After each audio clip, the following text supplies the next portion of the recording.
Whoa. I'm running short of words right now, but I cannot afford this because I have to speak. Thank you so much for all the love, for all the warmth. Thank you for accepting me. Thank you very much.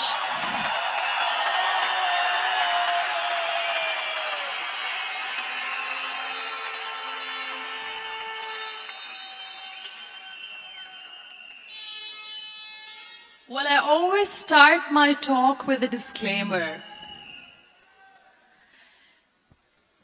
And that disclaimer is that I've never claimed to be a motivational speaker. Yes, I do speak, but I feel more like a storyteller because wherever I go, I share a story with everyone. Well, it is a story of a woman whose perfectly imperfect life made her who and what she is today. It's the story of a woman who, in pursuit of her dreams and aspirations, made other people realize that if you think that your life is hard and you're giving up on that because you think your life is unfair, think again. Because when you think that way, you are being unfair to your own self. It's the story of a woman who made people realize that sometimes problems are not too big. We are too small because we cannot handle them.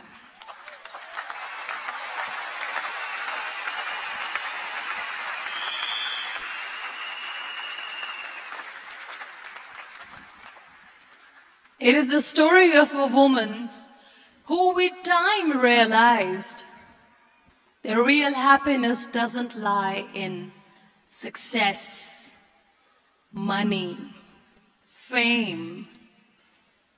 It lies within. Real happiness lies in gratitude.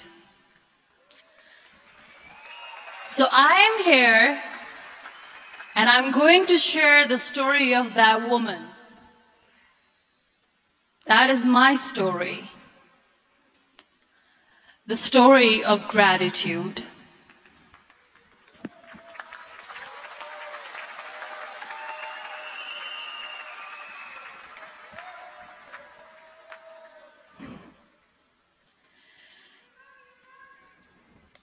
I love you too. I love you all.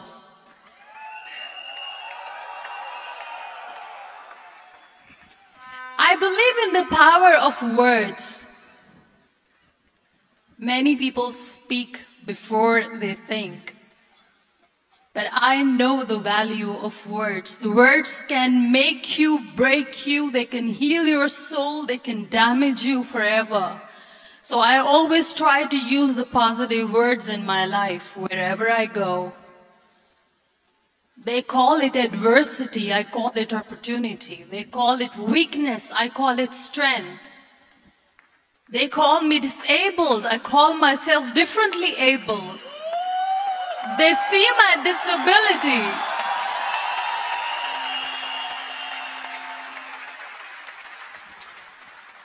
They see my disability, I see my ability. There are some incidents that happen in your life, and those incidents are so strong that they change your DNA. Those incidents or accidents are so strong that they break you physically. They deform your body, but they transform your soul.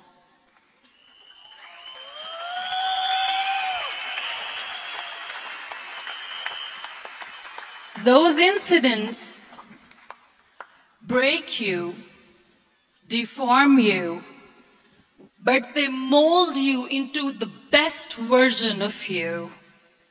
And the same thing happened to me. And I'm going to share what exactly happened to me. I was 18 years old when I got married. And this thing I'm sharing for the very first time on an international level. I was 18 years old when I got married. I belonged to a very conservative family, a Baloch family, where good daughters never say no to their parents. My father wanted me to get married, and all I said was, if that makes you happy, I'll say yes. And of course, it was never a happy marriage. Just about after 2 years of getting married, about 9 years ago, I met a car accident. Somehow my husband fell asleep and the car fell in the ditch. He managed to jump out, saved himself. I'm happy for him. But I stayed inside the car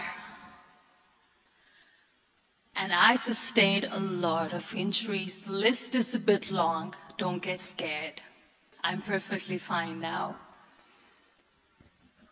Radius ulna of my right arm were fractured. The wrist was fractured. Shoulder bone and collarbone were fractured. My whole rib cage got fractured. And because of the rib cage injury, lungs and liver were badly injured. I couldn't breathe. I lost urinary bowel control. That's why I have to wear the bag wherever I go.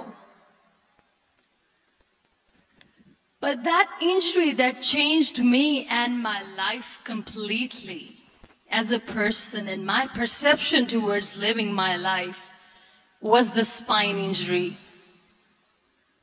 3 vertebrae of my backbone were completely crushed, and I got paralyzed for the rest of my life.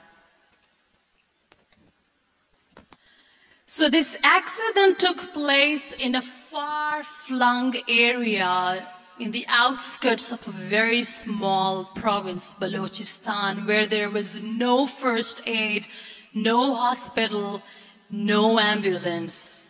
I was in the middle of nowhere in that toppled car. Many people came to rescue. They gave me CPR.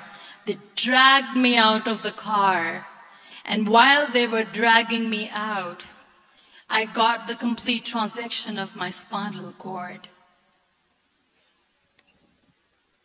And now there was this debate going on. Should we keep it here? She's going to die. Where should we go? There is no ambulance. There was this 4-wheeler Jeep standing in the corner of the street. They said, put her in the back of the Jeep and take her to the hospital, which is 3 hours away from this place. And I still remember that bumpy ride. I was all broken. They threw me at the back of the Jeep and they rushed me to the hospital. That is where I realized that my half body was fractured and half was paralyzed. I finally ended up in a hospital where I stayed for 2.5 months. I underwent multiple surgeries. Doctors have put a lot of titanium in my arm. There's a lot of titanium at my back to fix my back. That's why people in Pakistan call me the Iron Lady of Pakistan.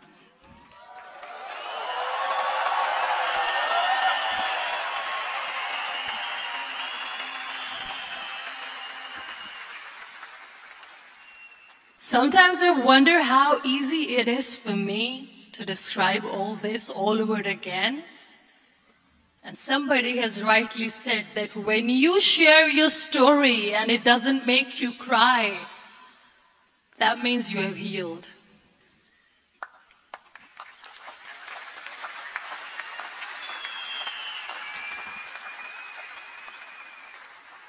Those 2.5 months in the hospital were dreadful. I will not make up stories just to inspire you. I was at the verge of despair. One day, doctor came to me and he said, well, I heard that you wanted to be an artist, but you ended up being a housewife. I have a bad news for you. You won't be able to paint again because your wrist and your arm are so deformed, you won't be able to hold a pen again. And I stayed quiet. Next day, doctor came to me and said, your spine injury is so bad, you won't be able to walk again. I took a deep breath and I said, it's all right. The very next day, doctor came to me and said, because of your spine injury and the fixation that you have in your back, you won't be able to give birth to a child again. That day, I was devastated. I still remember I asked my mother, why me? And that is where I started to question my existence. Why am I even alive? What's the point of living? I cannot walk, I cannot paint, fine. I cannot be a mother. And we have this thing in our heads, being women, that we are incomplete without having children. I am going to be an incomplete woman for the rest of my life. What's the point? People are scared. They think that I will get divorced. What is going to happen to me? Why me? Why am I alive? We all try to chase this tunnel. We all do this because we see light in the end of the tunnel, which keeps us going. My dear friends, in my situation, there was a tunnel that I had to roll on, but there was no light. And that is where I realized that the words have the power to heal the soul. My mother said to me, this too shall pass. God has a greater plan for you. I don't know what it is, but He surely has.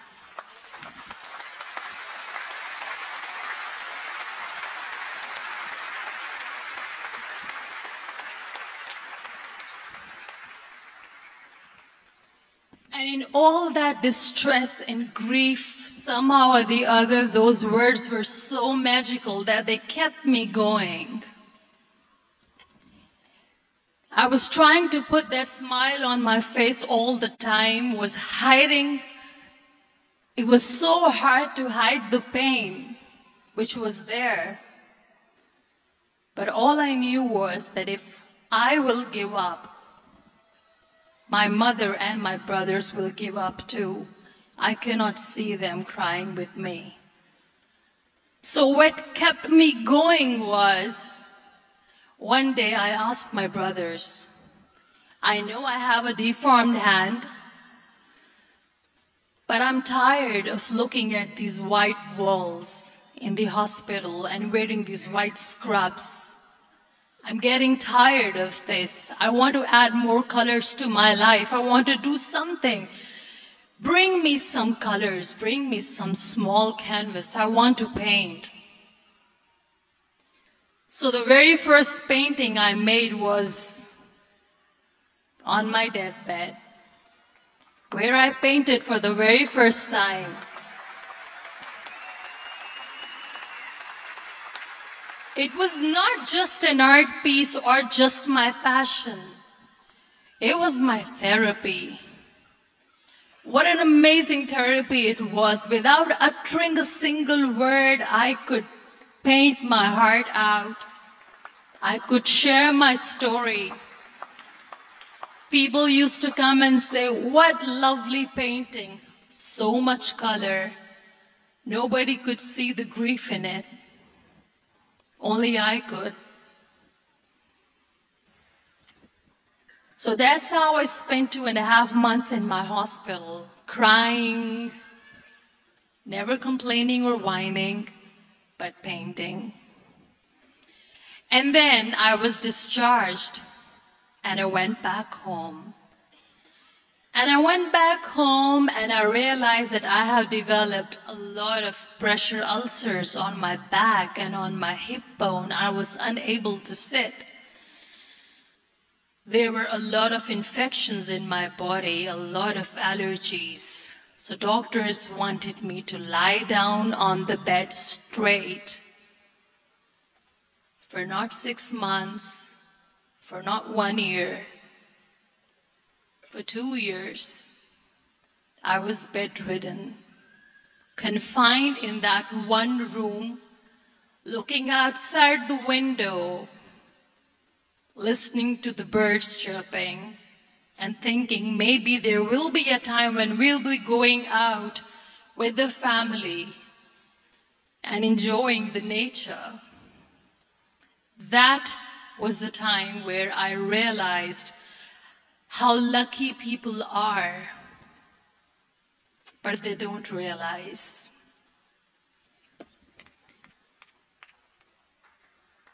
That is the time where I realized that the day I'm going to sit, I'm going to share this pain with everyone to make them realize how blessed they are, and they don't even consider them lucky. There are always turning points in your life. There was a rebirth day that I celebrated. After 2 years and 2.5 months, when I was able to sit on a wheelchair, that was the day when I had the rebirth. I was a completely different person. I still remember the day I sat on the wheelchair for the first time, knowing that I'm never going to leave this, knowing that I won't be able to walk for the rest of my life. I saw myself in the mirror and I talked to myself.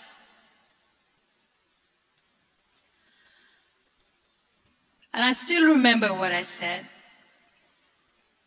I cannot wait for a miracle to come and make me walk. I cannot sit in the corner of the room crying, cribbing, and begging for mercy because nobody has time. So I have to accept myself the way I am. The sooner the better. So I applied the lip color for the first time.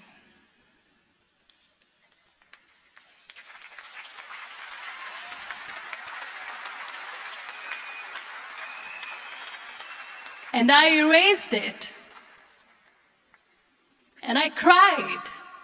And I said, what am I doing? A person on a wheelchair should not do this. What will people say? Clean it up. Put it again. This time I put it for myself. Because I wanted to feel perfect from within.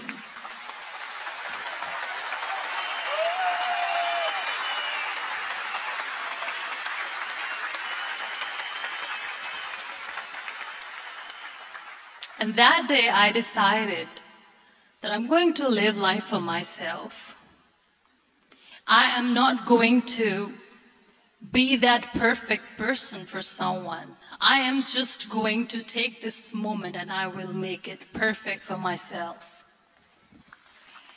And you know how it all began? That day I decided that I'm going to fight my fears. We all have fears. Fear of unknown, fear of known, fear of losing people, fear of losing health, money. We want to excel in career, we want to become famous, we want to get money. We are scared all the time. So I wrote down one by one all those fears. And I decided that I'm going to overcome these fears one at a time. You know what was my biggest fear? Divorce. I couldn't stand this word. I was trying to cling on to this person who didn't want me anymore, but I said no. I have to make it work. But the day I decided that this is nothing but my fear, I liberated myself by setting him free. And I made myself emotionally so strong that the day I got the news that he's getting married, I sent him a text that I'm so happy for you and I wish you all the best. And he knows that I pray for him today.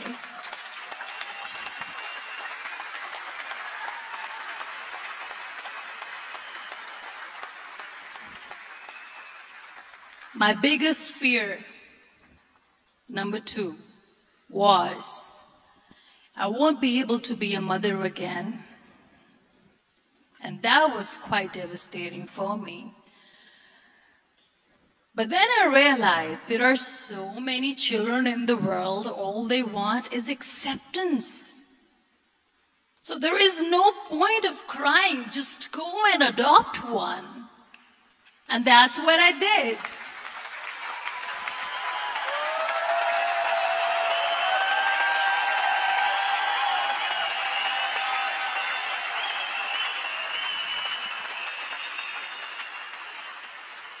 I gave my name in different organizations, different orphanages. I didn't mention that I'm on a wheelchair, dying to have a child.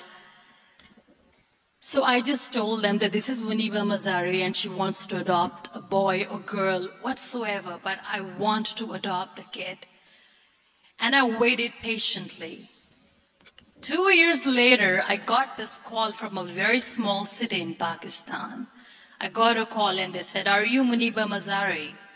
There is a baby boy and would you like to adopt?" And when I say yes, I could literally feel the labor pain. I said, yes, yes, I am going to adopt him. I am coming to take him home.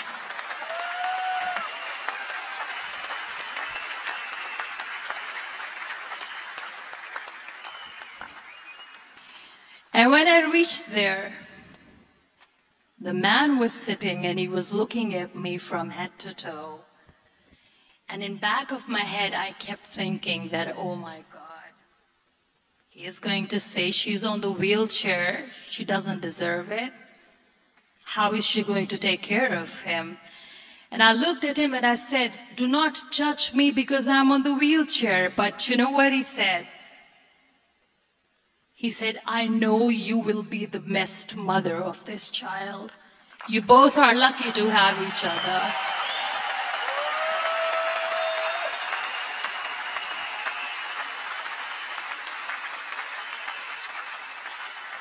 And that day, I was 2 days old, and today he's 6.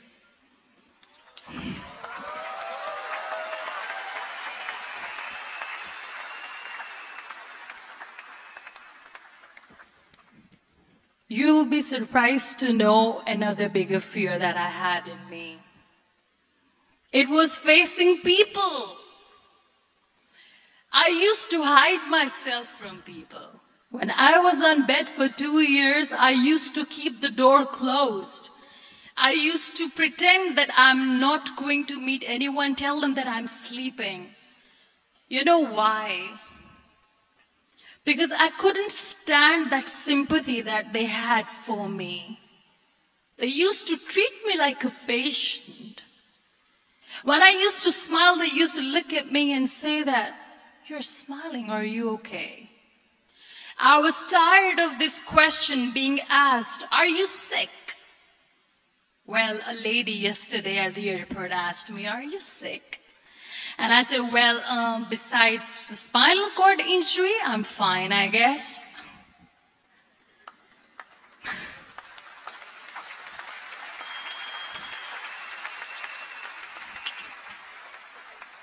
But those are really cute questions. They never used to feel cute when I was on the bed.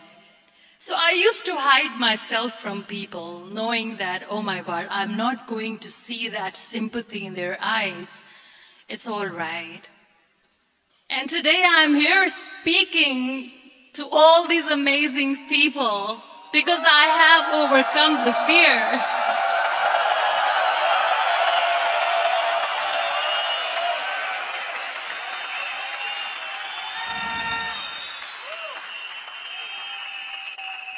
You know, when you end up being on the wheelchair, what's the most painful thing?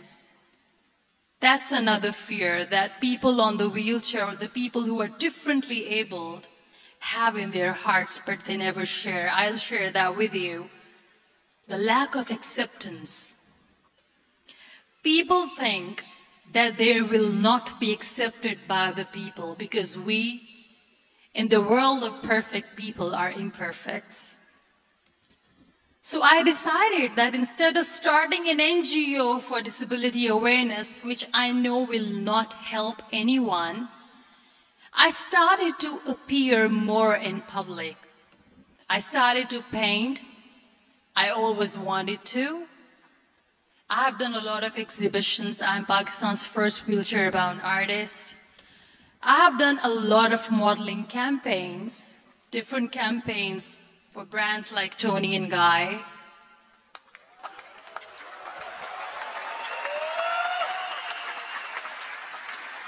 I have done some really funny, breaking the barriers kind of modeling.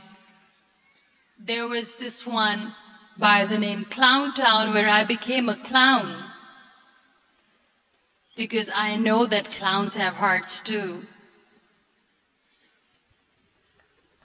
And then I also decided that if I really want to make the difference, I am not going to let people use me for their polio campaigns where they will make you a victim and an emblem of misery and mercy and will say that, you know what, give polio drops to your children or they'll become like this girl. I decided that I'm going to join the national TV of Pakistan as an anchor person. And I've been doing a lot of shows for the last 3 years.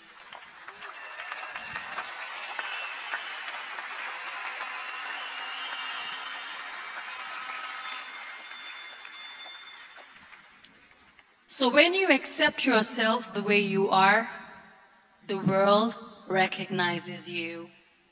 It all starts from within. Thank you. I became the National Goodwill Ambassador for UN Women Pakistan, and now I speak for the rights of women, children. We talk about inclusion, diversity, gender equality, which is a must. I was featured in BBC 100 Women for 2015. I'm one of the Forbes 30 under 30 for 2016. And it all didn't happen alone. You all are thriving in your careers. You have bigger dreams and aspirations in life. Always remember one thing. On the road to success, there is always we. not me. Do not think that you alone can achieve things. No. There is always another person who is standing behind you, maybe not coming on the forefront, but behind you, praying for you and supporting you. Never lose that person. Never.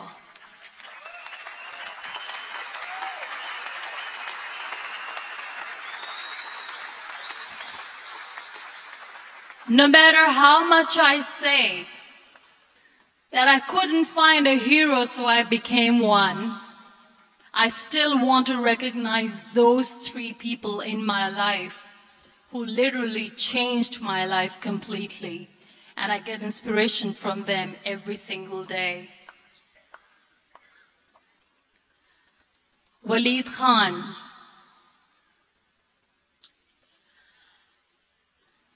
Many people know about the terrorist attacks in Pakistan. We have lost many people. And I'm sharing this with a very heavy heart because we actually have lost a lot of people in this huge turmoil of terrorism. These people are barbarians. They do not see people. They're even worse than animals. They have killed people in mosques. They have killed people in churches, temples, even in schools. There was this terrorist attack in Army Public School, Peshawar, where these terrorists entered in an examination hall and they killed our children. And in that attack, that day, this beautiful boy, Walid Khan, who was my hero, my real life hero, was the proctor who was taking care of the students, was keeping an eye on the students. Those barbarians shot him 3 times in the face, 5 times on his body, and he fell down. I was asked to give a talk in the school after a week of that terrorist attack. With a very heavy heart, I went there and I spoke. We sang a few national songs. I thought that maybe I've done my part, but deep inside, it was killing me. I could see children injured. I could see children sitting on the wheelchairs, looking at me, wondering, what next? What was our fault? Just because we were here to give examination, we have been shot. So many people, so many children lost their friends. Their classrooms were empty. The next day they went to the classroom. So this kid, Walid Khan, I was asked that he is in a hospital right now, and you have to go and see him and motivate him and tell him that it's going to be okay. And when I saw Walid Khan coming on the wheelchair for the first time in front of me, face was all deformed. His leg was fractured, his arm was fractured. He couldn't talk, he lost his teeth. He cannot sneeze, he cannot smell. He cannot eat. And I kept thinking, what should I say? That everything is going to be all right? No, nothing is all right. And while I was juggling with the words, what to say, what not to say, this beautiful child, Walid Khan, came to me and he said, "Are you Muniba Mazari?" I said, "Yes." He said, "Baji, let's take a selfie."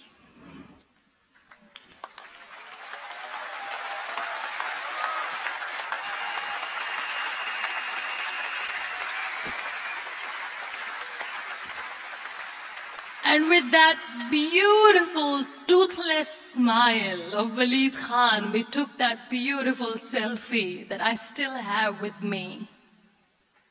I don't share that here because he was in a very bad shape that time. And that is where I realized that when I was thinking too much about his deformities, he's happy with himself. He doesn't even care. Because today he goes in the same school, and when somebody asks him that what happened to your face, why so many scars, you know what he says? These scars are my medals and I wear them with pride.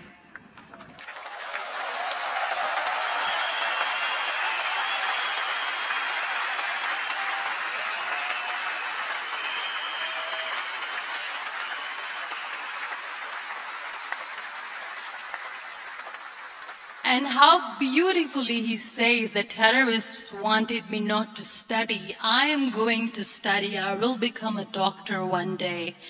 And this is my way of taking revenge from those terrorists.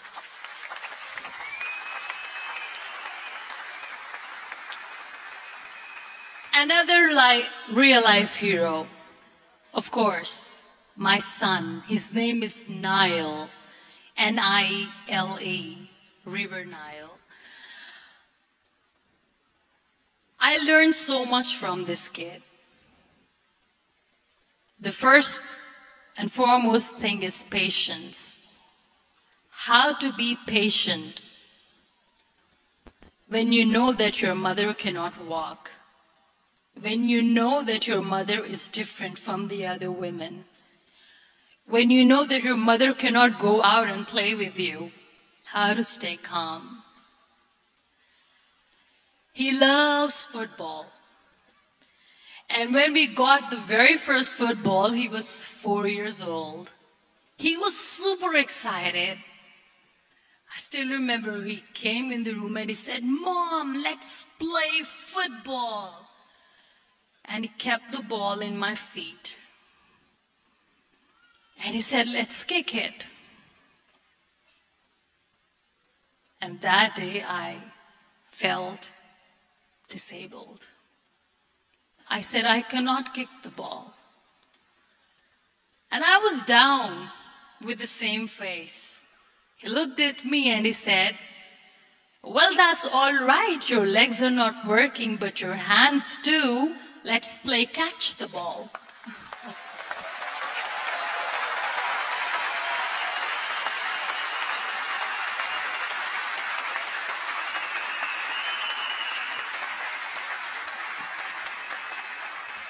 You know what? That day he made me realize that when you think your glass is half empty, come on, your glass is half full.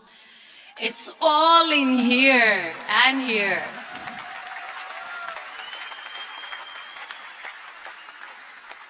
Last but not least, the woman who made me realize that heroes have no gender. The woman who believed in me even when I was completely at the verge of despair, where everybody left. She was there. And every time I looked at her, without saying anything, she used to look at me and said, "This too shall pass. God has a bigger plan. And one day you will say that, oh my God, that is why God has chosen me." She never cried in front of me. She has always said that there will be haters, there will be naysayers, there will be disbelievers, and then there will be you proving them wrong. My mother.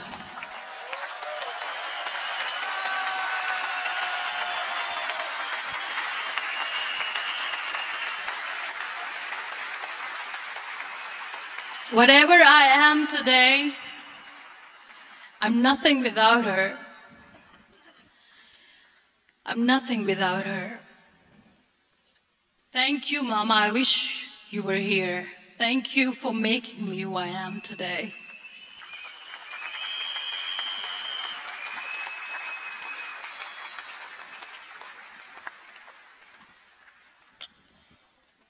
You know what? We human beings have a problem.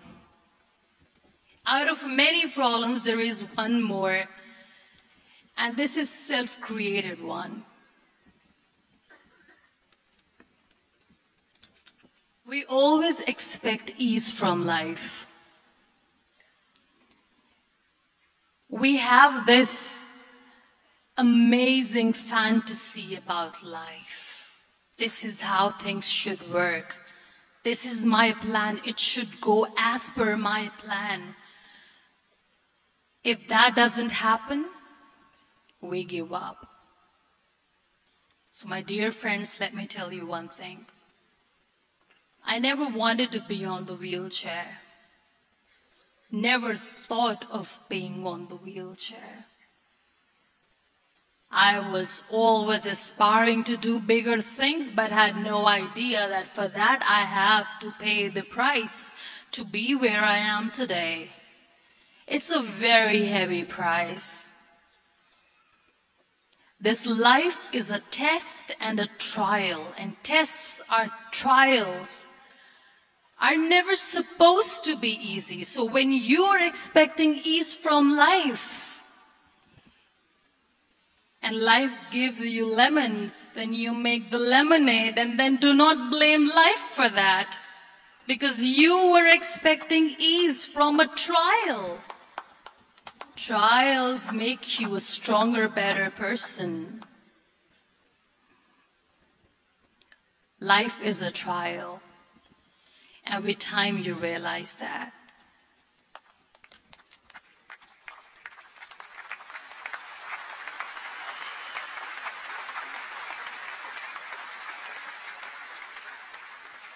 It is okay to be scared. It is okay to cry. Everything is okay, but giving up should not be an option. They always say that failure is not an option. Failure should be an option, because when you fail, you get up, and then you fail, and then you get up, and that keeps you going. That's how humans are strong.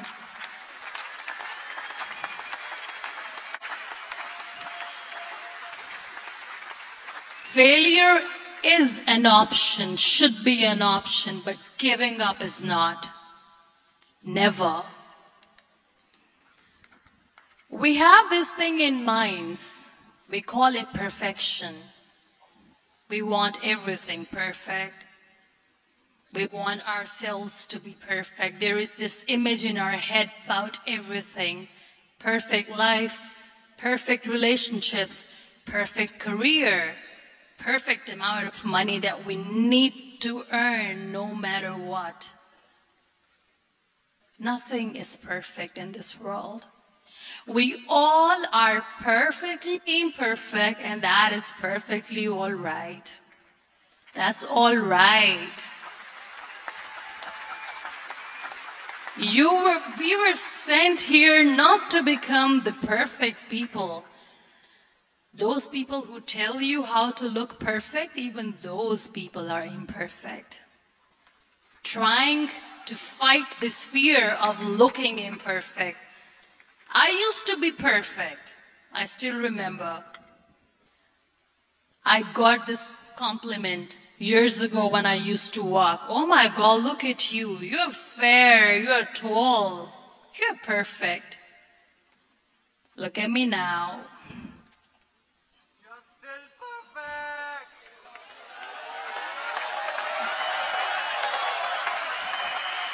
Only the perfect eyes can see that. Only the perfect eyes will see that. Only the perfect eyes will see that. So yes, in all those imperfections, you have to listen to your heart. You don't have to look good for people. You don't have to be perfect just because other people want you to be perfect. If your soul is perfect from within, That's all right. This is all what you want. This is all what you need to be.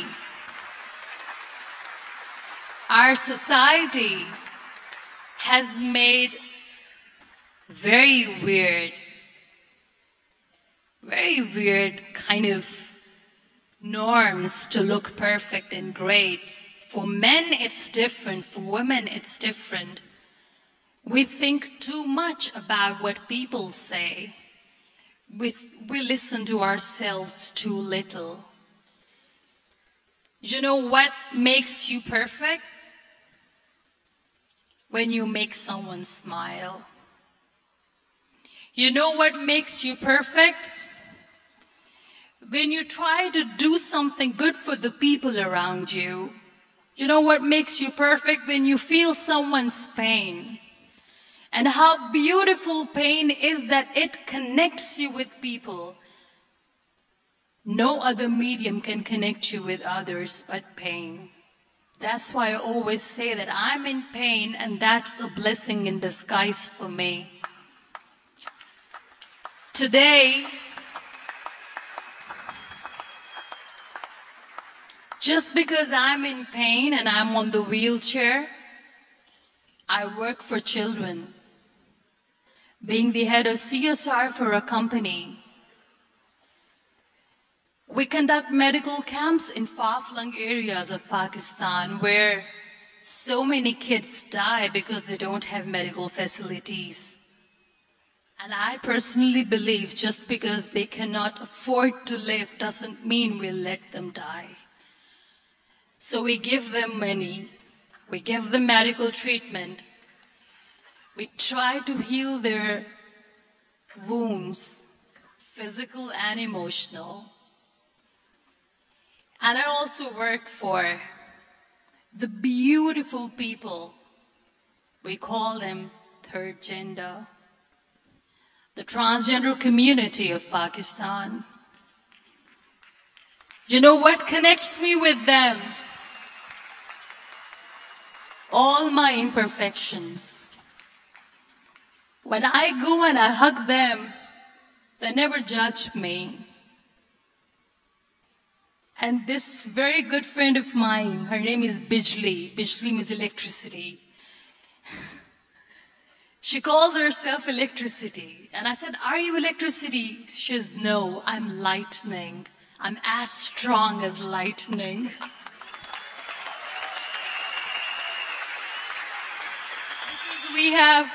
Because we have very bad power outage, so she doesn't want me to call her electricity. So she says, I am very strong. I'm thunder, I'm lightning. She came to me, and the first time I hugged her, she said, you are just like me. And I said, yes, I am like you. Because to people, we are so imperfect. So how beautiful these imperfections are, that because of these imperfections you can connect with people. Then why are we all running after being perfect? What's the point?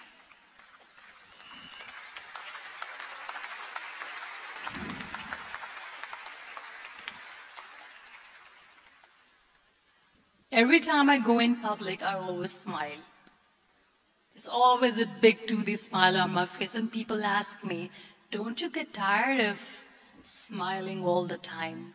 What's the secret? I always say one thing, that I have stopped worrying about the things that I have lost, the people that I have lost. Things and people who were meant to be with me are with me. And sometimes somebody's absence makes you a better person. Cherish their absence. It's always a blessing in disguise.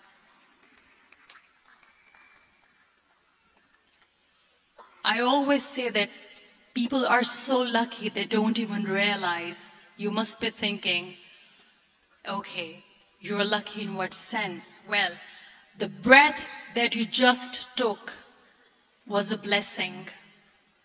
Embrace it.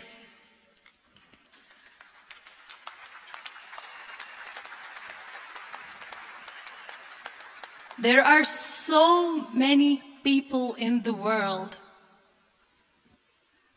who are dreaming to live a life that you are living right now. You have no idea.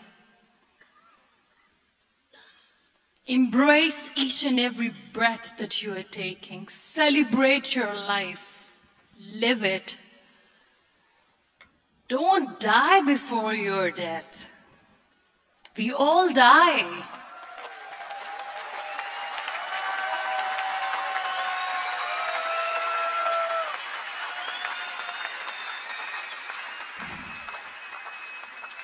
We live this one routine of a day for 75 years and we call it life. No, that's not life. If you're still thinking why you have been sent here, if you're still juggling with the concept of why you are here, you haven't lived yet. You work hard, you make money, you do it for yourself. That's not life. You go out, you seek for people who need your help. You make their lives better. You become that sponge which can absorb all the negativity, and you become that person who can emit beautiful, positive vibes. And when you realize that you have changed someone's life, and because of you, this person didn't give up, that is the day when you live. Always.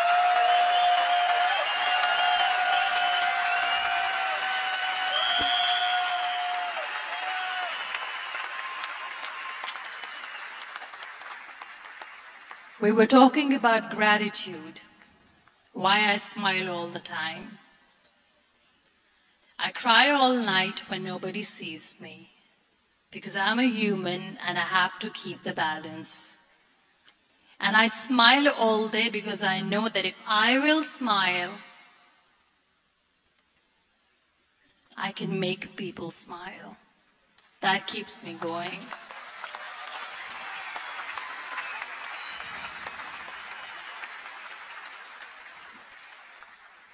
Be grateful for what you have.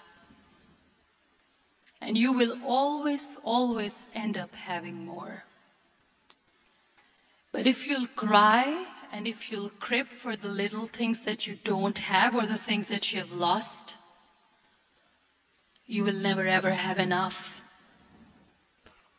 Sometimes we are too busy thinking about the things that we don't have that we forget to cherish the blessings that we have. I'm not saying that I'm not healthy and that makes me unlucky. But yes, it is hard. It is hard when I say that I cannot walk. It is hard to say when I wear this bag. It hurts. But I have to keep going. Because never giving up is the way to live. Always.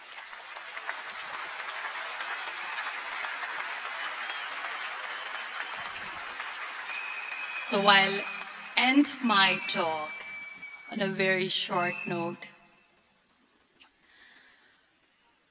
Live your life fully.